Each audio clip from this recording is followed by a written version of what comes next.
What's up, y'all? Welcome back to Roots and Refuge Farm. So, you may be asking, Jess, why are you starting more tomato seeds? I thought you'd started all your tomato seeds. I thought you'd limited the number of varieties you were going to grow this year. In which you would be correct. I did say that. But then something happened.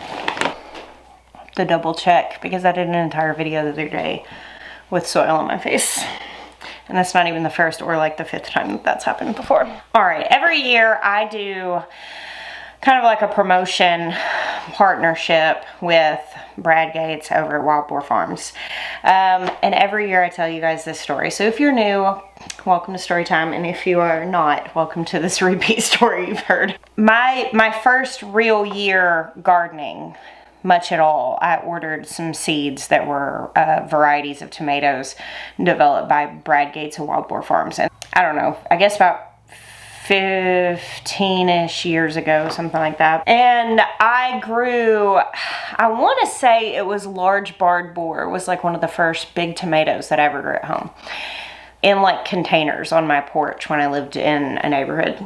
I continued to follow Brad's work in developing tomato varieties and enthusiastically grew all the things that he released. And I remember getting Baker Creek seed catalog whenever they like first really featured him, and I remember Brad's Atomic Grape being on the cover. As it often happens whenever you primarily experience a person like through a screen or through, in that case, the pages of catalog, you know, the printed media, I kind of had this thing that I thought of Brad as being kind of like this celebrity guy, you know, and he's like so nice, it's so laid back, it's so normal. And the first time I met him, when my channel first started to take off, and I was invited out to Baker Creek in California to speak, and I think I had like 10,000 subscribers or something like this. It was like my first year really YouTubing, and I met Brad, and I like cried. Actually, I cried, turned beet red. I'm probably blushing now because it's embarrassing to remember, but it is what it is. When I tell you guys, when you come and you meet me at events and you like get overwhelmed, because my theory is it's overwhelming when you're meeting a person that you feel a connection to, but that you haven't been able to express that because of the nature of like consuming media. We call it fangirling, joking, but it really was just this overwhelming moment. So I don't know, Brad's the most cool, like chill, laid back guy, and it's hilarious that the first time I met him I cried like a little fangirl. But now I get the great honor of being able to tell you guys about him, and Brad sent me some seeds. So every year he runs some specials for my viewers, and I'll put a link. At this point, yes, you'll see some of these varieties pop up at other places and be sold at other seed places. I really prefer, if at all possible, to buy seeds from the people who develop them. The nature of seeds is I mean, people save them, they can resell them, all that stuff.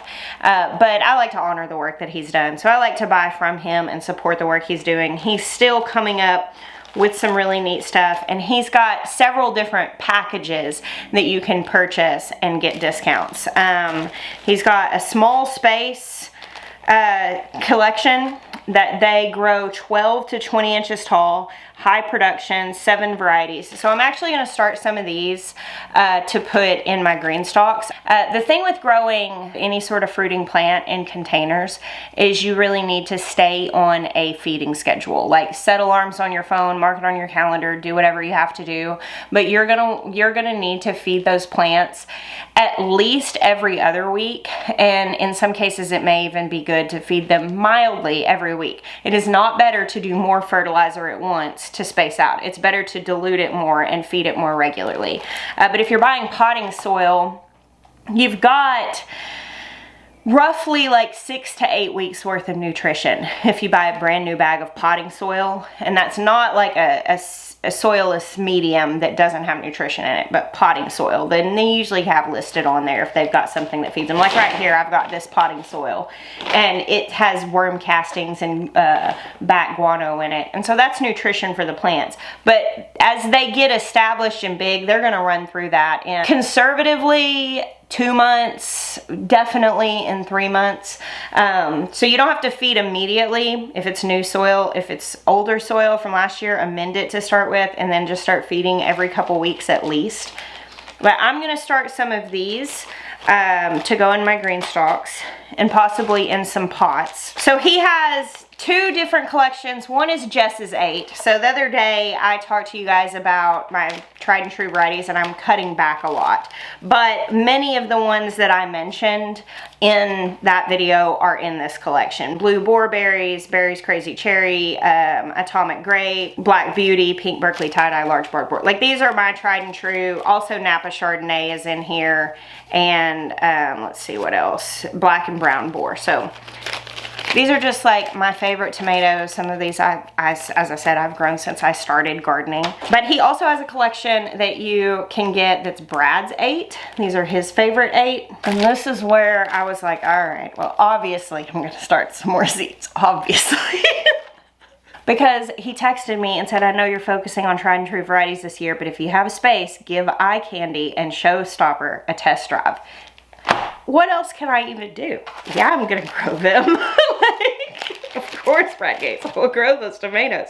Showstopper, ooh, Raspberry Burst, Olive Copper, Josh's Garnet, Eye Candy, Cosmic Burst, and Cherry's Cherry.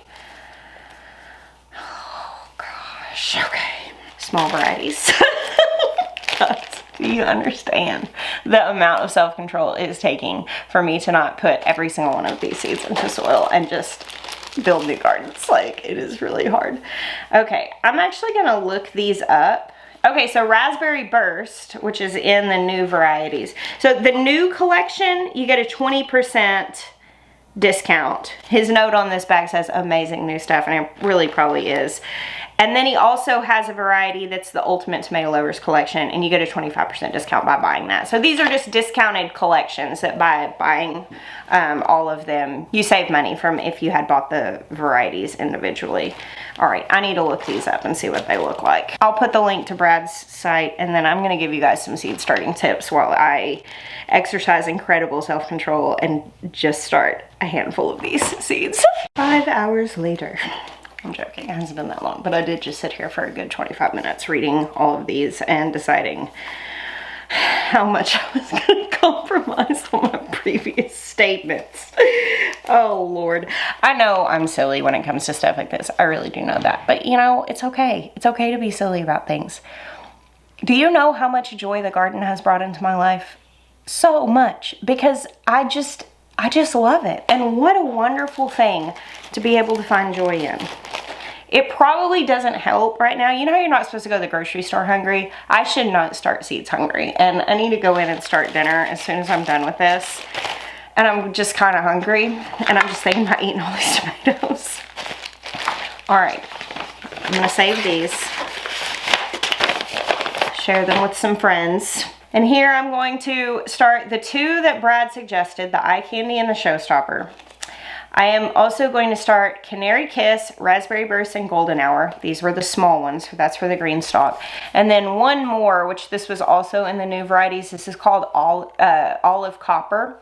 And I just looked it up on the website to read about it. It says on here that it's very sweet, rich, savory. It says that it is very, very productive with ability to set fruit in a wide variety of hot and cold conditions. And the colors are green, yellow, orange, red, topped with blue, black, anthocyanin splashes. So this one sounds really fascinating. It sounds like it's gonna do pretty well for me.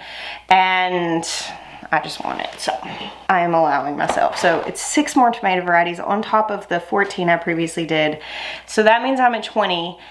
And that also means that, because I thought of a couple after the video.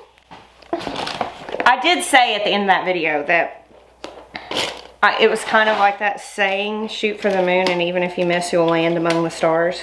I'm kind of shooting for like strictly moderate, and it looks like I'll probably land somewhere in the mostly moderate area. So I'm gonna write these labels out real quick. I always try to write my labels before I put any seeds in, just to avoid potential confusion and mix-ups. Tip for you.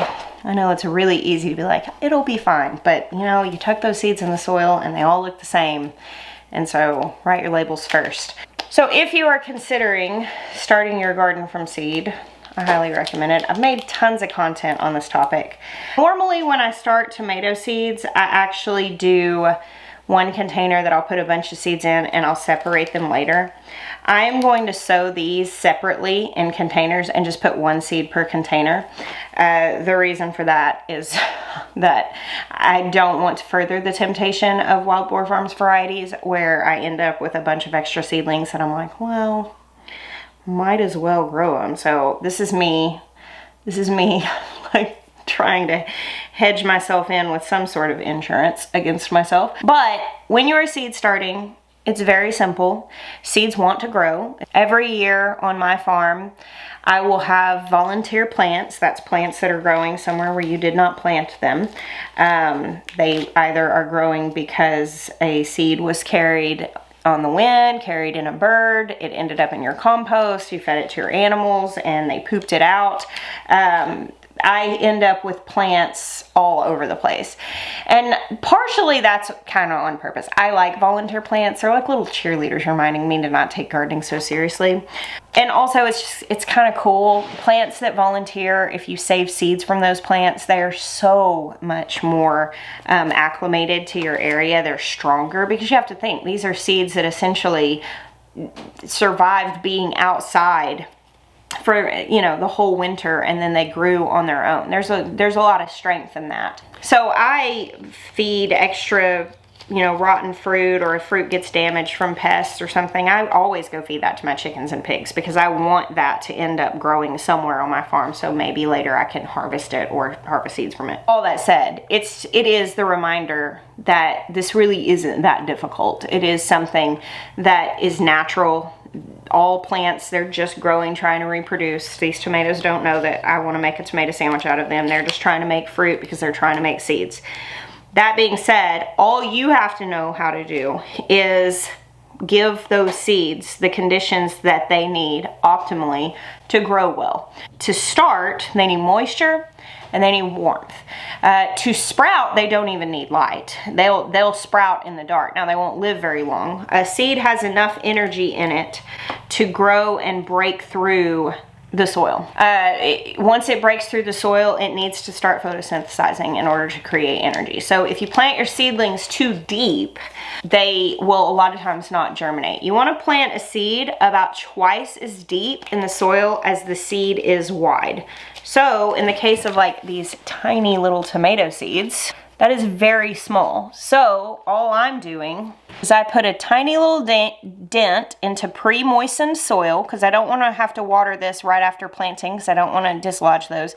And I just brush that little soil over the top. So the tiniest dent, seed goes in, brush a little soil over the top. Pretty much for any seed starting, I'm never like poking deep holes down into these cups. I'm just barely denting the top, because pretty much anything that you're seed starting, or at least that I'm seed starting, the seeds are small. Now, I direct sow my pumpkins and my cucumbers and my beans and stuff like that directly out in the garden. Those are the bigger seeds. So that's what you're going to be poking a hole for, because you want to plant twice as deep as the seed is wide. As I said, I like to go ahead and wet my soil down before I start planting. It does make for a little bit messier fingers, but I don't really mind that. You want your soil to be able to hold some sort of shape. So let me show you here. Okay, do you see how this is kind of holding this shape? It's a little crumbly, but it's not fully falling apart. That's the right texture really to be planting seeds in. If it's any drier than that, it's loose. And so if you put seeds in and then you water it, they're gonna get super dislodged. They're gonna float to the top or they're gonna get pushed down too deep. So make sure you're pre-watering your soil enough that it's the right consistency before you start putting seeds in it. And then when you are watering it, especially the first handful of days before those seedlings come up, you need to make sure you're watering it with something that has a really mild stream. So don't just go pouring a strong stream of water all over it, because again, you could push your seeds too deep or move them, and then you won't get germination, because if those seeds sprout deep in the soil and they don't have enough energy to get to the surface in time, then they can't photosynthesize and continue to grow. And so a lot of times people think, oh, my seeds were bad. Anytime somebody tells me that they got seeds from a place that I routinely get seeds and they say, oh, I got 0% germination, I'm like, oh baby, that's you. That wasn't them. That was not a them issue. Because honestly, most reputable places that are selling seeds, they do germination testing or they save their seeds freshly. But as I said, seeds want to grow. I mean, even seeds that get left out in the garden over the winter will often grow. So usually we need to check how we're handling things first before we think that the seed is the issue, because this really isn't that hard. Now, when it comes to warmth, optimally, seeds germinate the best, especially like summer things, roughly at like the 75 degree Fahrenheit, 23 degrees Celsius range. They will germinate when it is colder than that, and they will germinate when it is warmer than that, but that's like the best temperature is in that range. Now you can buy heat mats. I'll put a link to some. I've never bought super fancy ones. I have some. I don't really have to use them that much here. If it is the optimal temperature, your seedlings are going to germinate faster. Now, they will germinate in colder temperatures, but it just may take a little bit more time. So if you want ideal, if you want the fastest possible, then you got to give them the ideal conditions. Heat mats are good. They do help, again, with faster germination. And if you're starting your seeds somewhere coolish, like it's, you know, your garage or your basement or something like that, where it's not gonna get cold, you don't want it to freeze. I mean, you do have to give them the temperatures that aren't gonna kill them, but you can germinate seedlings if you put them on some heat, and especially if you're gonna put lights on them, because that creates heat. Seed mats are not strictly necessary. Heat mats are not strictly necessary, especially if you are able to give them, you know, close to that temperature regularly. So if you're starting seeds like in your house or something like that, you might not need heat mats. What some people do is they'll actually put their seedlings in the soil and put them somewhere like on the top of their refrigerator, somewhere that's going to just be a little warmer than the rest of the house until they germinate, and then put them under lights. They don't actually need the light until the seedlings are up, but they need it pretty quick after the seedlings are up. Once the seedlings are up out of the soil, they can get leggy, which a leggy seedling is a seedling that is really stretched out and thin because it's trying to reach light. It's trying to do it while it's kind of actively not having enough energy to grow properly, so it gets stringier and stringier, and eventually they just flop over and fall over. And that can actually happen kind of in a matter of days if they do not have enough light. So you want to watch closely for germination, and then watch the growth pattern of your seedlings to see if they need more light. As far as grow lights go, you also don't have to buy expensive ones of those. Again, I'll try to find some links. It's been a long time since I bought grow lights, so I don't even know if the ones I own are actively being sold. But when you start looking for grow lights, you're gonna see a lot of options. You're gonna see different spectrums. You're gonna see all these different things. Mostly you do not need that for seed starting. Most of that like multi-spectrum grow lights and like really high powered and really intense and expensive grow lights, that's for people who are growing plants throughout the entire duration of plants. Honestly, a lot of people who grow cannabis and stuff like that buy those lights and they grow it in indoor settings, or people who are doing like hydroponics or different things like that where they are growing strictly in an indoor space for the entire lifespan of that plant. You're not doing that. You don't need these plants to fruit under these lights. You don't need them to bloom under these lights. You're literally only going to be using these lights for, you know, 4, 5, 6 weeks maybe. So just the cheap ones work. Actually, you can just get like shop lights, like fluorescent shop lights, and you can start seeds under those. They will grow just fine. Just cheapo.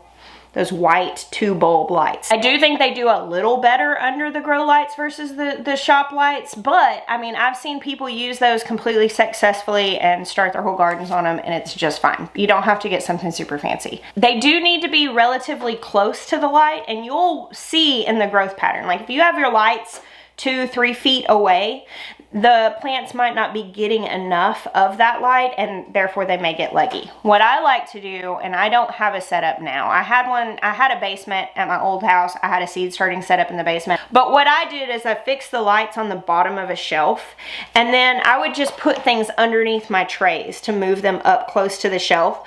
And then as the seedlings grow, I would take the things out to give them more space. But to start, you want your seedling, you know, you want your soil like maybe like 8 inches from your lights, and then the seedlings will come up and eventually you may need to move them down. It was just easier to prop the trays up rather than try to readjust and move the lights every time. I don't use supplemental light because I have greenhouses.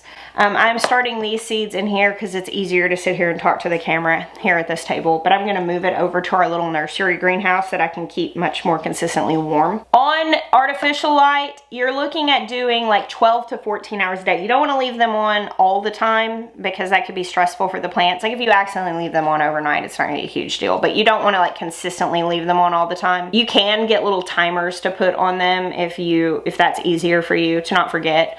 But I always just made a habit to check my seedlings in the morning and the evening anyway when I would turn the lights on and off. And that way I was very aware of the moisture levels. With moisture, you have to make sure that soil does not dry out. That's probably the #1 reason why people kill their seedlings is they forget to water them for a few days and they dry out. And I mean, those seedlings, when they first come up, they have one single root and it's like the size of a thread. Like they can't take up a lot of water, so you have to keep the soil moist. And you don't want them sitting in like soppy soil. You want it more like what I showed you, where you can grab the soil and it's gonna mostly hold its shape. You don't want water like squeezing out of it or anything like that. But what I like to do is, and I don't have my watering can in here, it's over in my other greenhouse, but I like a watering can that has a nice light stream or a little spout. I get that this brand is Dram is what it's called. My local gardening center sells that brand. I'll link them. I think you can get them on Amazon. But I like a spout that has a nice like mild flow. That handle one does. Now I also have these long ones. Oh, that had water in it. That's unfortunate. Now I really like these for watering outside, but I do not like these for watering brand new seedlings because the flow on these is not adjustable and it's strong. You want a nice light flow of water because again, we don't want to dislodge these seedlings. Now I like using bottom watering trays. I've been talking and I'm pretty sure I've sowed more than one seed in each one of those cups because I wasn't paying close attention, so I might end up with extras of those. That was the eye candy one. I like bottom watering trays. So like this is a green stalk seed starting set and it has this tray underneath it. Also have Bootstrap Farmer stuff. You can reuse stuff. You can use, reuse yogurt cups or whatever. I'm not a huge fan of using like, some people will do like egg cartons and it's just a very small amount of soil and it's a biodegradable material. I am not a huge fan of that. Now I don't mind toilet paper rolls turned into seed starting things. You know, people do paper pots. They are going to fall apart towards the end, but it's not always a problem. And then you can do soil blocking, which I haven't done a ton of soil blocking because I've always started extra plants to sell. However, I am actually thinking I'm going to look into that now that I'm gearing more towards just starting for my own garden. Either way, you need something that's going to hold enough soil that it's not going to dry out super fast. The reason I don't like egg carton cups is just because it's such a small amount of soil that it dries out super fast. Pulpy material wicks moisture, and so I have had a hard time with germination with those because it's just hard to keep them wet enough. When it comes to bottom watering trays, I like having something under my whatever containers I'm seeding in because it gives me just a little bit of leeway. Now, I don't want to fill this bottom water tray up and put this soil in it right now. There's no plants in here to drink that water. There are only seeds. So at this point, that would be very detrimental because this soil would just be sopping wet and the seeds are just sitting in there and they'll soak up all the water, and they can't, if it's not warm enough, they could eventually rot and not grow.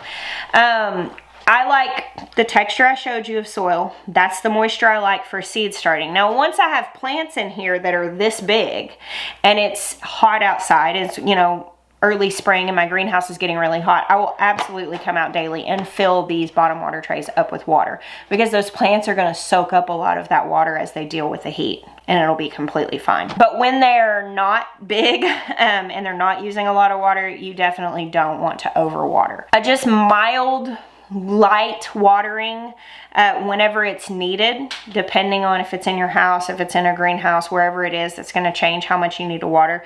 You just want to make sure the surface of your soil when you touch it is just very mildly damp. If at any point the surface of that soil is getting like dusty and crusty and dry, put some water on it, because that seedling is right there close to the surface, and if it sprouts out and it's all dusty and crusty and dry around it, it's just going to become also dusty, crusty, and dry, so it will die. So make sure you're keeping the surface of your soil damp. But that's really it. You have to give your seedlings proper moisture, proper heat, and then proper light. If they have those things, they will thrive. I'm very enthusiastic whenever I'm growing. Obviously, I'm, you know, keeping a close eye on everything, and I have probably loved some seeds to death. I've probably overwatered and cared too much. More often, my seedlings have died because I forgot to take care of them. If you are a forgetful person, set an alarm. Put a reminder where you're going to see it. Do not make excuses. Do not be like, oh, I need to run out the door.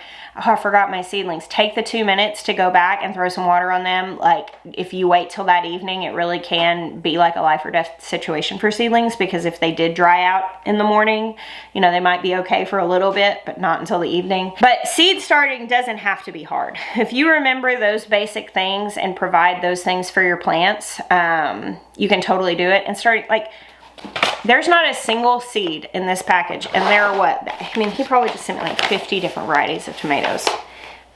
And he is making some of the coolest tomatoes in existence. I love the work that he is doing developing. These are the heirlooms of tomorrow, and these are all open pollinated hybrids. You can save the seeds from them.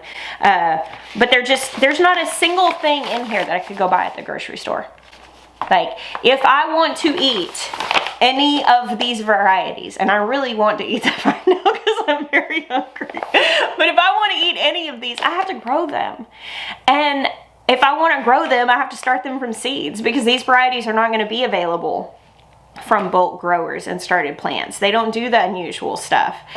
And that is such a huge motivation for me as far as growing the garden. Not only is this something that brings me a lot of joy and makes me feel very silly and fun, but it brings me just so much satisfaction to know there's a reward on the other end of the hard work of the garden. Because gardening, it is hard. Like, gardening's hard work. It's gonna kick your butt sometimes. But whenever at the other side of that, you get something that if you hadn't worked hard, you could never experience. That's honestly, starting things from seed and finding unusual things like Brad's tomatoes is honestly what made me overcome my extremely forgetful ADHD tendencies. And honestly, I would have considered myself very lazy previously. Now I understand I really wasn't lazy. I was largely just overwhelmed with life. But I never thought that I would have been a successful gardener, and it was unusual varieties, and it was things that I knew I had to work hard to try that really gave me the motivation and honestly made me the gardener that I am today. So here's my next tray of tomato seeds. Will we make it to spring without starting another tray? That is the question. Thank you guys for hanging out with me today, and all the days to you. I hope you have a wonderful growing season. I bless you. Until next time.